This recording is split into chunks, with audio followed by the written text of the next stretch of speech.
Kecelakaan lalu lintas antara dua truk tronton yang terjadi di Jalan Solo Semarang tepatnya di Kampung Butuh, Kelurahan Mojosongo, Boyolali, Sabtu, tanggal 5 Februari tahun 2022, membuat kaget warga. Akibat kecelakaan tersebut satu truk kontainer bernomor polisi B9144 TEV bermuatan permen terguling.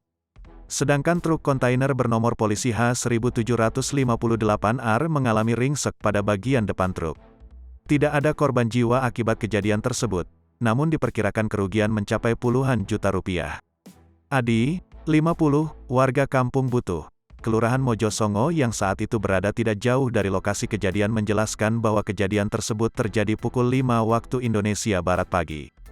Kejadiannya sekitar jam 5 lebih, waktu kejadian juga lalu lintas sedang sepi, jelasnya. Awal dari kejadian ini adalah saat truk bermuatan permen hendak putar balik. Truk yang bermuatan permen ini akan putar balik, dan waktu itu dibantu sama kernet supir yang ada di depannya. Tapi waktu mundur buat satu tarikan lagi tapi enggak sampai, kata dia, Sabtu, tanggal 5 Februari tahun 2022.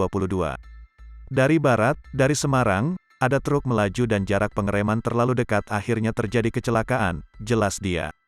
Adi menjelaskan sempat mendengar suara keras sebanyak 2 kali. Tadi ada suara keras 2 kali. Yang pertama kayaknya suara benturan saat tabrakan terus yang kedua setelah truk jatuh melintang di jalan, terangnya. Setelah mendengar suara tersebut dia bergegas menuju lokasi. Setelah mendengar suara langsung saya ke lokasi lihat ada korban atau tidak. Saya cuma melihat 2 supir setelah kejadian, terang pria paruh baya itu.